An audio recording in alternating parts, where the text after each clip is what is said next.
Hello बच्चों, चलिए प्रश्न पढ़ते हैं। एक माध्यम में जाती प्रकाश की बीम का पूर्ण आंतरिक परावर्तन कराया जाता है। क्रांतिक कोण का मान 48 डिग्री है। इस प्रक्रिया में विचलन कोण का मान होगा। पहला विकल्प है 48 डिग्री ही होगा। दूसरा विकल्प है 84 डिग्री होगा। तीसरा विकल्प है 84 डिग्री या इससे कम होगा।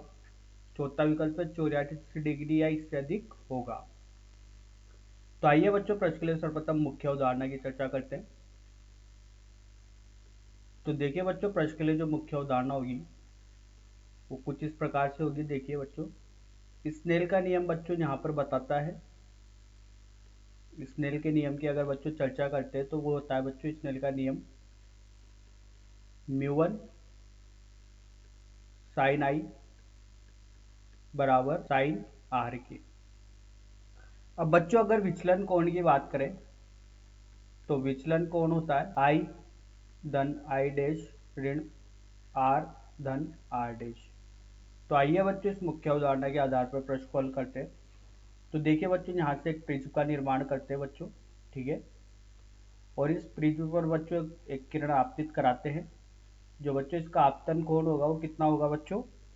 90 अंश का होगा। क्योंकि बच्चों यहाँ पर देखिए पूर्ण आंतरिक परावर्तन कराना है और क्रांतिक कोण का मान कितना है? 48 डिग्री। तो बच्चों जब ये यहाँ से टकरा के परावर्तित होगी तो ये कोण कितना होगा बच्चों? ये होगा 48 डिग्री का, ठीक है। अब ये वापस यहाँ से टकराएगी और ये वापस इस सतह से टकराएगी, तो इसका पूर्ण आंतरिक परावर्तन होता रहेगा। तो देखिए बच्चों, यहाँ पर क्रांतिक कोण का मान दिया गया 48 डिग्री और आई का मान आपतित कोण है बच्चों 90 डिग्री का। तो बच्चों यहाँ पर परावर्तित कोण किसके बराबर हो जाएगा बच्चों? ये हो जाएगा क्रांतिक कोण के, क्योंकि बच्चों इसका पूर्ण आंतरिक परावर्तन कराना है। तो देखिए बच्चों, स्नेल के नियम से यहाँ से n बराबर होता है साइन आई बटे साइन आर के। तो यहाँ पर देखिए ये हो जाएगा 1 बटे साइन। अब देखिए विचलन कोण, जैसा मुख्य उदाहरण में देखा बच्चों, इस विचलन कोण का जो यहाँ पर सूत्र होगा ये होगा आई धन आई डैश ऋण आर धन आर डैश। तो आई का मान कितना है बच्चों? 90 और आई डैश का मान भी कितना होगा? 90। तो ये कितना हो जाएगा? 180 ऋण आर का मान कितना है? 48। तो आर डैश का मान भी कितना हो जाएगा? 48 डिग्री। तो ये कितना हो जाएगा बच्चों? यहाँ पर आएगा 84 डिग्री, ठीक है। अब देखिए बच्चों, क्रांतिक कोण था 48, विचलन आया 84 डिग्री। आपतित कोण का मान है 90 डिग्री, ठीक है। तो बता रहे कि विचलन कोण का मान 84 होगा, इससे अधिक हो गया, इसके बराबर होगा। तो देखिए बच्चों, यहाँ पर अधिकतम